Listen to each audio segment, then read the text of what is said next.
Hey friends, hey guys, and welcome to another sit down, talk about feelings, vibes here at the Brazee house. We're actually at home this time. We're on our couch personally at home with this little butterball.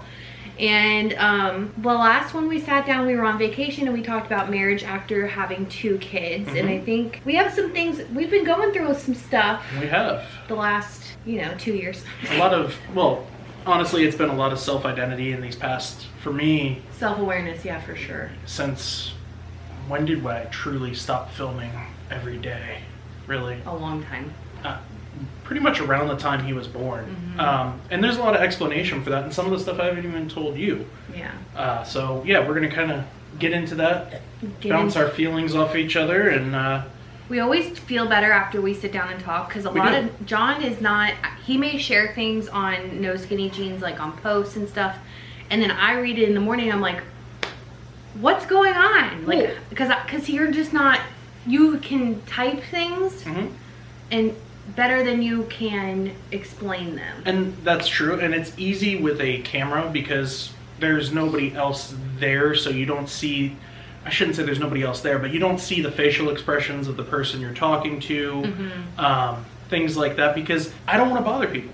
Like, that's really, I just kind of want to be there and just not burden people with who I am. And that stems a lot from my childhood, where I always felt like I was bothering somebody in a sense of that. And really, with this little guy, he brought about a lot of feelings, and not feelings that were of his fault or anything like that. Just, it stemmed a lot of my childhood issues that I buried and didn't confront. And I think that is, I think that's a reason why I've had such a hard time dealing with certain things and suicide thoughts, things like that, was because I wasn't addressing those feelings. I was just burying them and leaving them. Yeah. So. I think for sure, I think when we had Ella 8 years ago, almost 9 years ago, it was survival mode. John was out of the house working 14-hour days. I mean, you found new jobs and better jobs and worked more hours since we conceived her. So you didn't ever have time to really look into your emotions. You kind of just had to go through life and survive.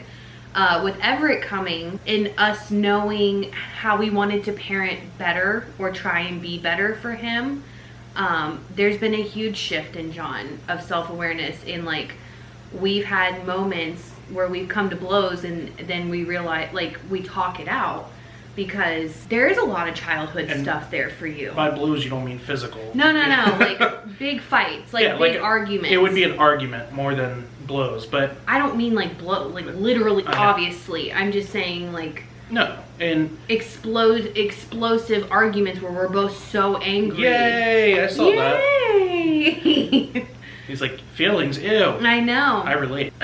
And this is something I haven't told you, but this is really what triggered a lot of my issues, and especially recently with him being around. And it has nothing to do, and I'm not discrediting what you said, but it has nothing really to do with what you said and me being busy, things like that. It's more of when you have a child, especially for me, I had a boy. I had Ella, so it was new territory.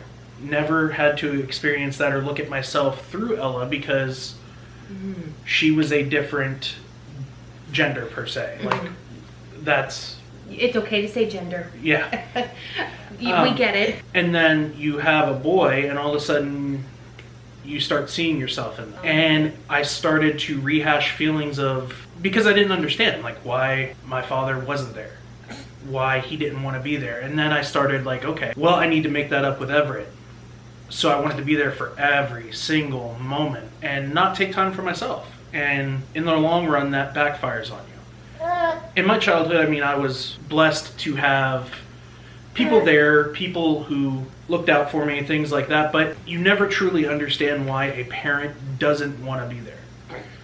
And even to this day, I don't understand, but you'll never get that sense of closure.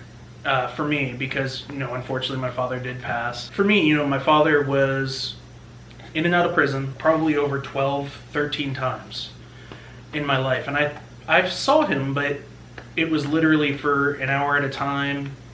And I think the last time I saw him, I was probably maybe just going into 8th grade, and he had just gotten out of prison.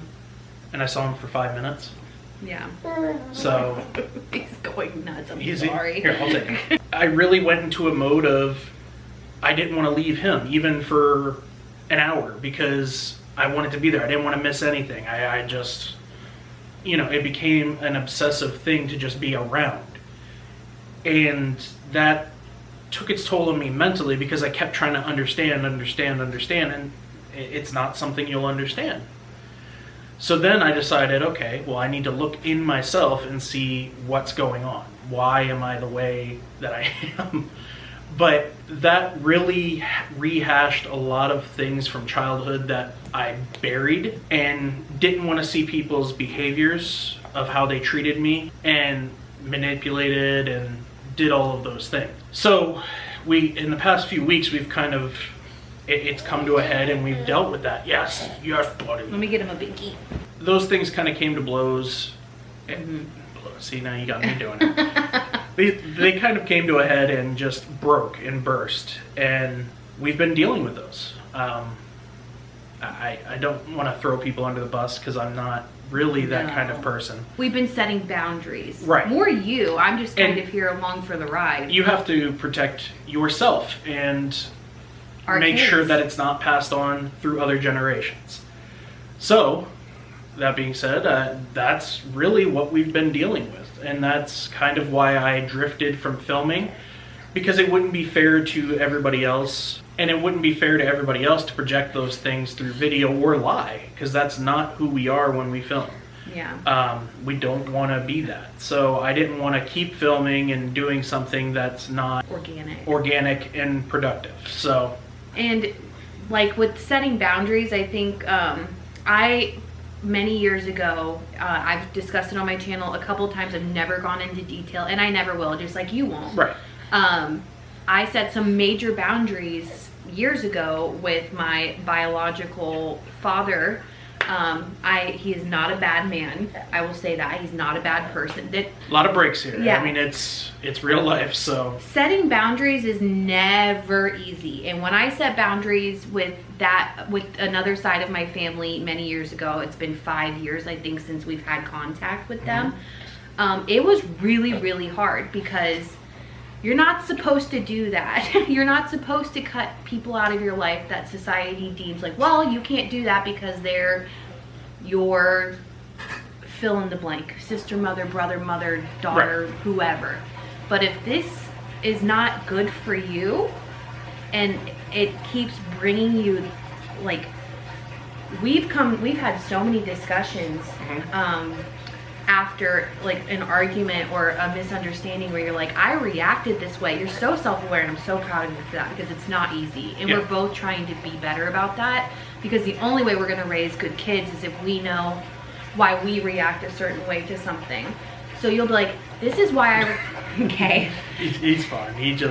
This is why I reacted this way, because when I was never allowed to have these feelings. I was never allowed to say this. If I said this would happen. And it reminded me of that time, and I'm like, okay, well, you're safe here.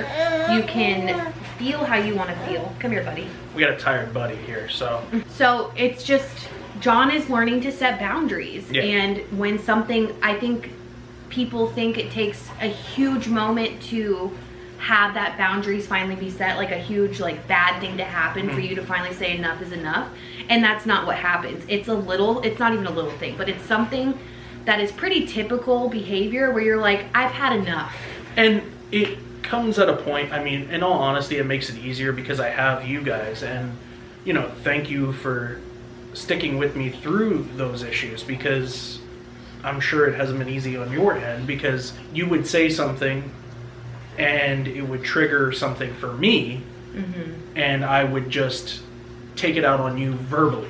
Yeah. Like it wasn't, and that's not fair to you. But so, I have my own set of things that we both do. Right. But it's, I think, marriage and just understanding each other. Like, it would be so much easier for us to be like, well, this won't work because we're butting heads all the time, or we don't see things eye to eye. And it's like, there's reasons why we are gonna butt heads, and there's reasons why that we react the way that we react. And I'd rather work through them with you because I love you so much. And it whether you have a hard time or not, or you have, you know, a depressive episode, I don't know what to call that.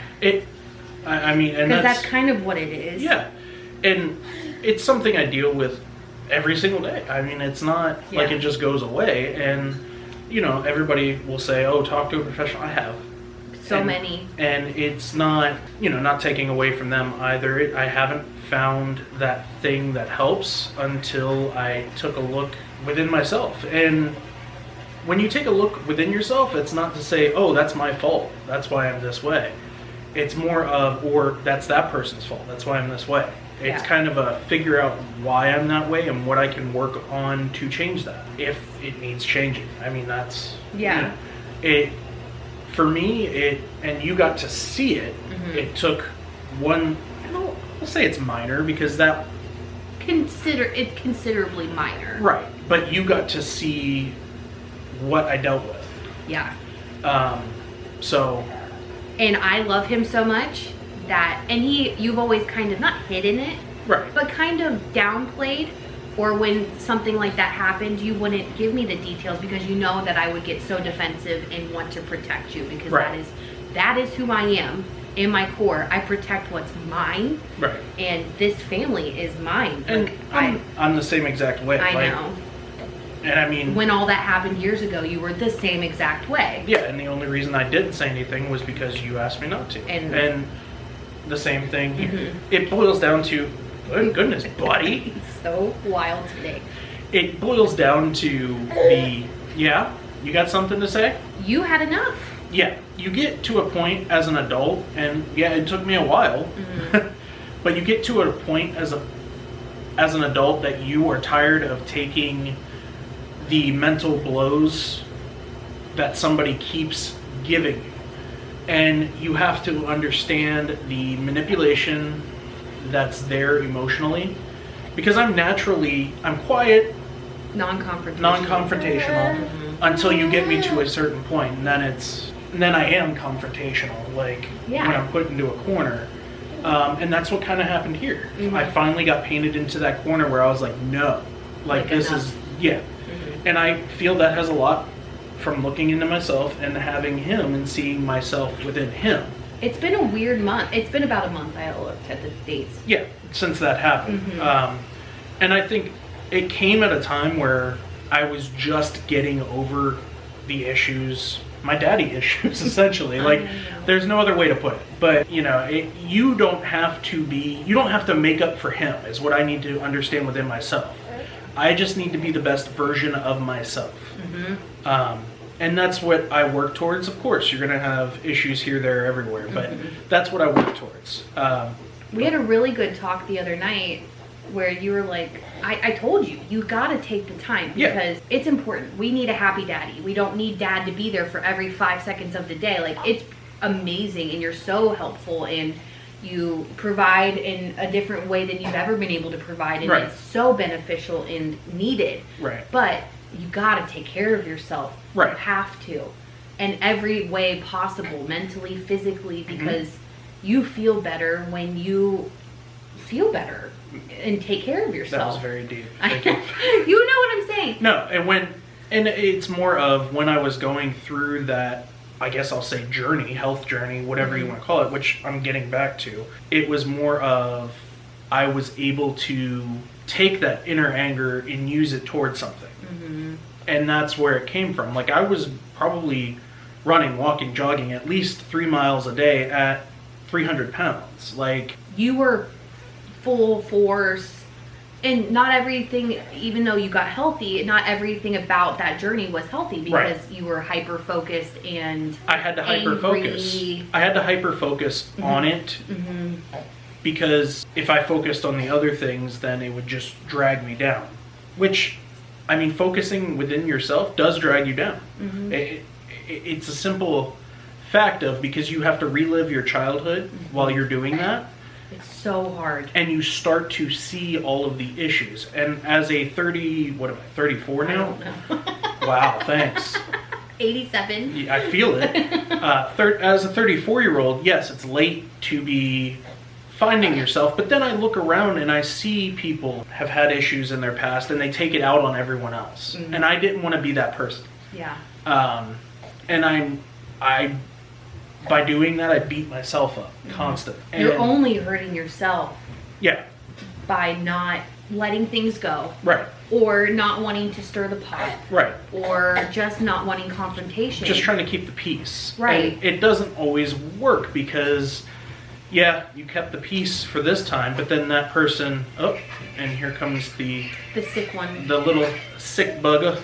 The only person that you end up hurting by keeping the peace is yourself, and you allow the person who has disturbed your peace to keep doing it. And that's kind of what I learned by taking a look within myself and seeing all of that.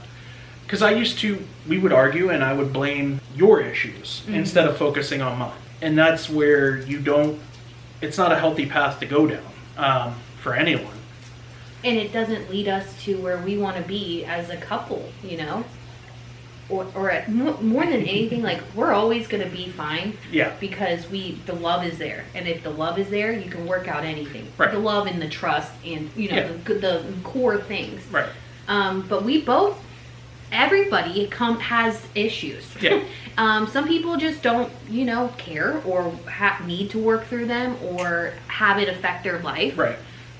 But we're trying to be better parents. That's not saying we're not taking away from people. I think people have done their best. You know what I mean? That's not taking away from anybody, but like, we're just trying to be our best versions of ourselves. And we're obese. Yeah. We have eating issues. Yeah. Like, this is all very clear. It's right here. You can't hide from our issues. Like, we're overweight. And I soothe that with food. I mean, Right. that's really what... And I've done the same. And Right. us not talking about it, we're going to end up 600 pounds not talking about our feelings because we're like, it's just easier not to. It's easier to eat. So our mental health is written all over us. So we can't escape it. And we have to because we're getting older. We need to be the best versions of ourselves, and that starts in our brains. That's why everybody's like, oh, why didn't you do weight loss surgery? I wanted to. You actually went and took a consultation. I did, and I was smaller then than I am now. Yeah. I personally have way too much going on in my head for me to take that step because it's a great tool, and it works for a lot of people, and some people don't need what I would need in order to move forward with that. Right. I have way too much going on for me to take care of that. So like, we've been working on fixing ourselves, setting boundaries, sticking to those boundaries, even when it's uncomfortable, and self-awareness. And you have come so far. Yeah. I mean, setting boundaries has been a good thing. Yeah? He's been talking so much. He's been very growling. Like a dinosaur. Yeah, he's working on his growly, raspy voice for his singing career. No, but setting boundaries also, don't ignore the issue. Like, that's really, setting boundaries doesn't mean you just totally blow off the issue and ignore it. There's stages. At first you may ignore it, but you have to end up addressing that, and you may hurt feelings in that process because people may not want to accept what they have done to you, or they don't see it because of their own issues. It's complicated. It is. It's very complicated. Things are woven in and through, but always. You kind of get a look at what my childhood was like. Family members pitted against each other, just chaos, arguing. I lived in the middle of things constantly, and you never realize it until you're older and you see the issues with that. Absolute chaos. And it'll never happen in our house. And we're making steps to make sure of it. Yeah. You know what I mean? That's just it. Yeah. And I'm really proud of you for saying enough is enough. We want better for our kids, and we will have better for our kids. We will do better. And I think that's all anybody else is trying to do. So this is kind of probably all over the place, but I feel like setting boundaries I talk about it a lot on my personal Facebook page because I have a lot of friends that I see who are doing, hello millennials, how y'all doing? This pandemic has exasperated a lot of things. We haven't had time to go and just do a bunch of stuff and not think about our feelings. Right. We have more time to sit at home and think about stuff. And I really feel that's what happened, you know, when I had him. And that's why I kept saying in videos, it's not his fault, it's not his fault, it's not his fault. Me being sad isn't his fault. You didn't. We've done a lot of work over the last couple of years. You guys, if you've been on my channel for a long time, when I first started my channel, I was so like enthusiastic, and then we had several deaths and awful things happen very rapidly, all in a 6-month period. And there's still a lot of things going on. I mean, we had family members. I want to say, at one time we had 5 family members with COVID that dealt with COVID over the period. One now who's like beyond so sick. Yeah, that's what we wanted to get on and talk about with today, because I think a lot of people see social media and see people on social media as, oh, they have everything going for them, which we're blessed to do what we do and be able to be with our children. And he's a traitor saying mama right now. Yes, I didn't want to cut you off. I said mama. Oh. And as for his cheek, everybody, it's because he rubs his binky on it. I know we're gonna get questions on that. Mama. But yeah, I mean, that's definitely. We're just, you know, talking.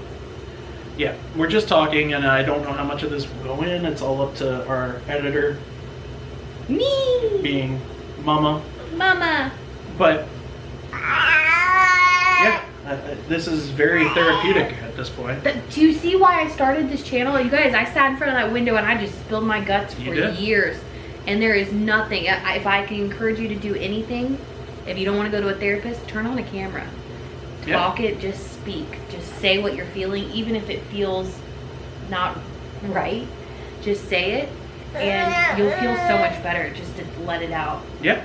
Like, don't you feel better? No, I do. And you always feel better when you let it out, but as a man, you're kind of scared to let it out because you don't want to be judged. Yeah. And I'm sure women, I always say as a man because that's the only perspective I know. Yeah. I don't know how you feel letting feelings out. You know what I mean? Like, that's... Oh, I'm a feelings girl, so I mean... But you get what I'm saying. I've had a lot of therapy. I know, like, I can't hold it in. I'm a Gemini. Yeah. And I'm a Taurus. I'm just stubborn, and finally, after 34 years, the stubbornness... It's hard. You've got 34 years of pent up, not letting anything out, just feeling it all inside, and, you know, having enough.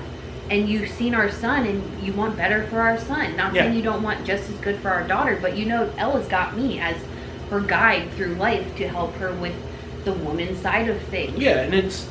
I know what to do with Elle. Yeah. As a man, as a father. To take care of her. I am here to protect her and take care of her. But having a boy, it just brought up those feelings of what was I missing as a child? What was I, you know, because... How can I do this so he can be and amazing man? Right, and that's kind of where I hyper-focused on just being around him constantly. But look at him, look at you. You already are being like everything he needs. Yeah. He's gonna be amazing. And you can cry and be tough. Yeah. You can go through hard stuff and be tough. It helps us too to talk things out. So, but it's nap time. It's nap time. We will see you guys in the next video. Thank you so much for watching. Make sure you guys go follow John at No Skinny Jeans on YouTube and on Facebook. I will leave them both linked down below. And I will have a new video this week. I know I've been saying it, but it is already in the process. So we will see you guys in the next one. Bye. Say bye-bye. Say bye-bye. Hey, wait, look. Look up. He's staring at me. I know. Bye. Say bye-bye. Bye-bye. Bye-bye.